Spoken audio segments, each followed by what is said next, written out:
Dans le parc national de Torres del Paine, l'éco-camp abrite ses hôtes dans de petites maisons inspirées des constructions des tout premiers habitants qui déjà savaient vivre avec le vent. Le vent influence tout, même l'esprit des gens. Ici, en Patagonie, le vent souffle constamment.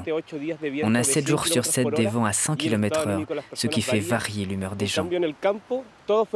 Tout dans la nature est façonné par le vent. Et pour nous, il est normal d'avoir des vents de 80 km/h tous les jours. Et la vitesse peut atteindre 200 à 240 km/h. Ça a un impact important. Les arbres ne peuvent pas pousser de manière uniforme. Ils se tordent, ils se cassent même à cause du vent. Tout est transformé par le vent ici, et on n'a aucun moyen de le contrôler.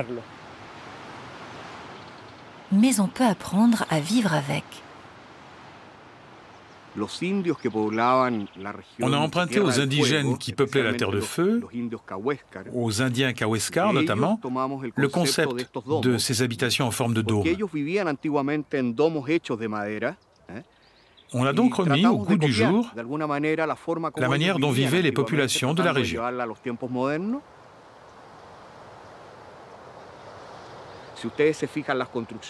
Les habitations sont en hauteur pour que les plantes puissent pousser en dessous et que les animaux puissent circuler.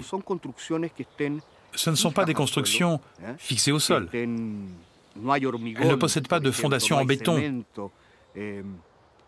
On a essayé d'avoir le minimum d'impact possible sur le terrain. C'était ça l'idée. Grâce au concept architectural des habitations, qui sont aérodynamiques, le vent ne dérange pratiquement pas les occupants des cabanes. En fait, il gêne très peu. En tout cas, beaucoup moins que dans une maison traditionnelle.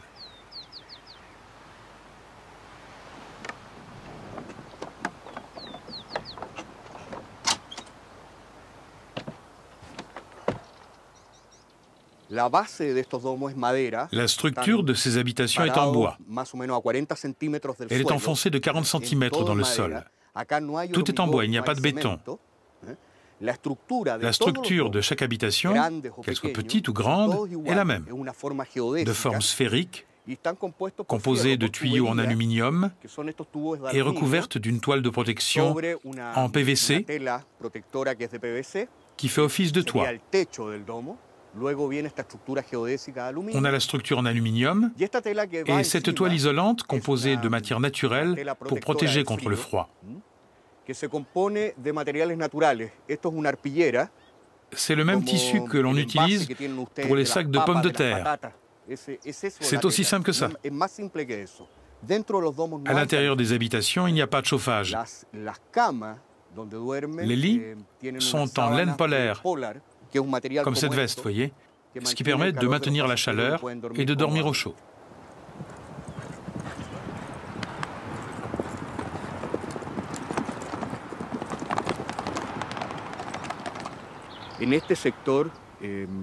Dans cette région, nous n'avons pas d'électricité. Nous devons donc la produire nous-mêmes. On la produit à partir d'une petite cascade qu'on a près d'ici.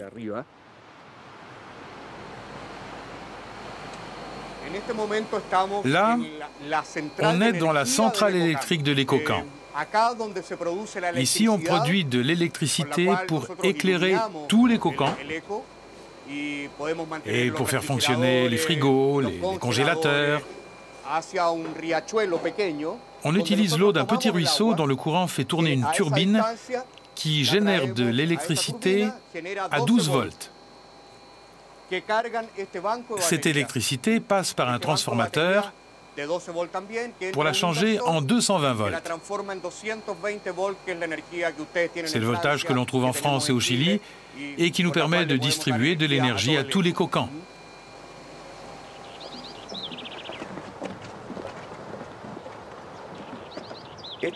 Cette unité est divisée en 2 parties pour les toilettes des hommes et celle des femmes.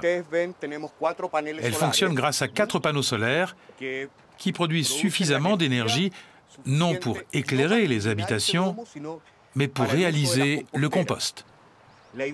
L'idée est que pour transformer les déjections humaines en compost le plus vite possible, Il faut que les réservoirs de la machine soient le plus petits possible pour atteindre facilement une haute température. Ces machines sont toutes identiques. Les déjections arrivent par ces canalisations-là, puis elles s'évacuent par ce tuyau-ci. Le fonctionnement est très simple. Les déjections humaines sont composées à 90% d'eau, comme vous le savez. Le travail de cette machine, c'est de faire s'évaporer l'eau en la chauffant par un système de ventilation et donc de se débarrasser de 90% des déjections. Comme vous pouvez le voir, au final, ce n'est que de la terre.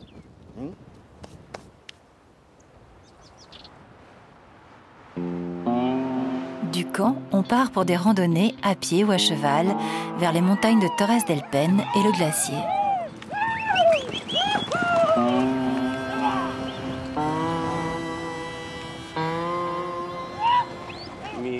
Je suis responsable de l'organisation des treks, qui représente une des activités les plus importantes de la réserve.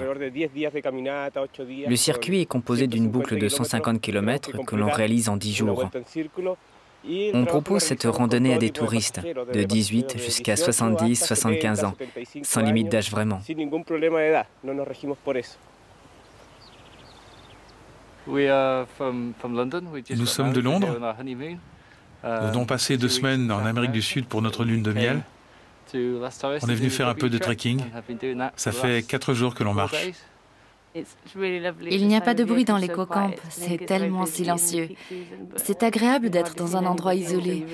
Ici, on a vraiment le sentiment d'avoir de l'espace et de profiter de la nature. Oui, ce qu'on aime ici, c'est la philosophie, la façon de vivre, le respect que les gens d'ici ont pour l'environnement. C'est vraiment bien.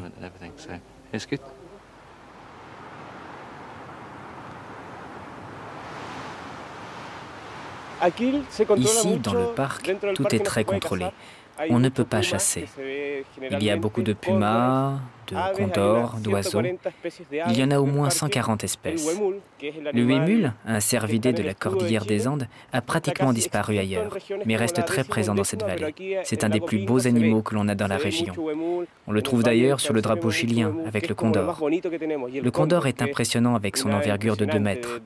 Lui aussi a pratiquement disparu, sauf ici, où on en voit tous les jours. On doit s'adapter au vent dans la réserve. Il y a des endroits où il est impossible de marcher ou d'établir un campement parce que les rafales de vent sont trop fortes ou bien parce que le vent souffle de façon continue. Quand la végétation est basse, c'est que le vent souffle toujours à 100 km/h. Quand elle est haute, c'est qu'il est moins présent. Il faut donc rechercher ces endroits-là pour nous installer. L'éco-camp se trouve dans un endroit où les arbres sont hauts, car le vent souffle moins. Au début, pour les randonneurs, il est difficile de s'installer dans les zones où la végétation est basse. Ils n'arrivent pas à dormir. Ils ne sont pas habitués à voir leur tente battue constamment par le vent. Mais tout est une question d'habitude. Il faut s'habituer à vivre parmi une nature plus forte que nous. Le vent souffle tous les jours ici. Il ne s'arrête jamais.